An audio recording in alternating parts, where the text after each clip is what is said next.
நீயே உன்னை அடிக்கடி தட்டி கொடுக்குறியா? நீயே உன்னை அடிக்கடி தட்டி கொடுக்குறியா?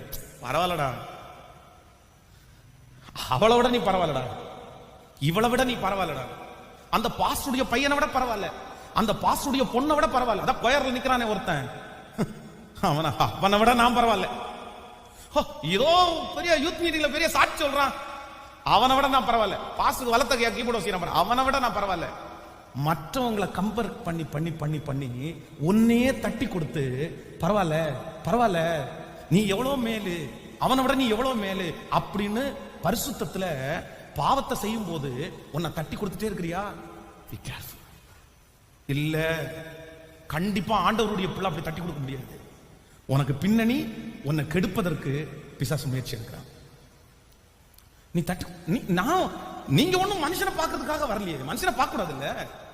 நீங்க பாஸ்டருடைய பிள்ளையா அவனுக்கு முன்னாடி முன்மாதிரி, பாஸ்டர் அவனுக்கு முன்மாதிரி, கொயர்ல நிக்கிறவங்கள அவங்களுக்கு முன்மாதிரி, உங்க யூத் லீடரா உங்களுக்கு முன்மாதிரி. யூத் லீடரே கீழே விழுந்துட்டாயா, யூத் லீடரே லவ் பண்ணிட்டாயா, யூத் லீடரே அப்படி இருக்கிறான், அவன் வந்து மைக்க பிடிச்சி பிரசங்கம் பண்றான், கேக்குறாங்க நான் பிடிச்சா, நான் சொல்றேன் அவங்க வேற நீ வேற இல்ல. நம்ம பார்க்க வேண்டியது யாரை பார்க்கணும்னா, நோ நெகட்டிவ் மைனஸ் ஆனவங்கள இல்ல, பாசிட்டிவ் ஆனவங்கள மட்டும்தான் பார்க்கணும்.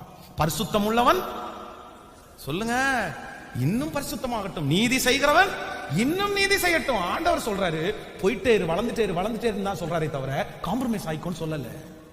சோ ரொம்ப கேர்ஃபுல். நம்பர் 7, 7வது, நீங்க உங்களை என்ன பண்ணிடக்கூடாதுன்னு எப்பவுமே தட்டி கொடுத்துடவே கூடாது. அதுதான் உங்க வாழ்க்கையில மிகப்பெரிய ஆபத்து.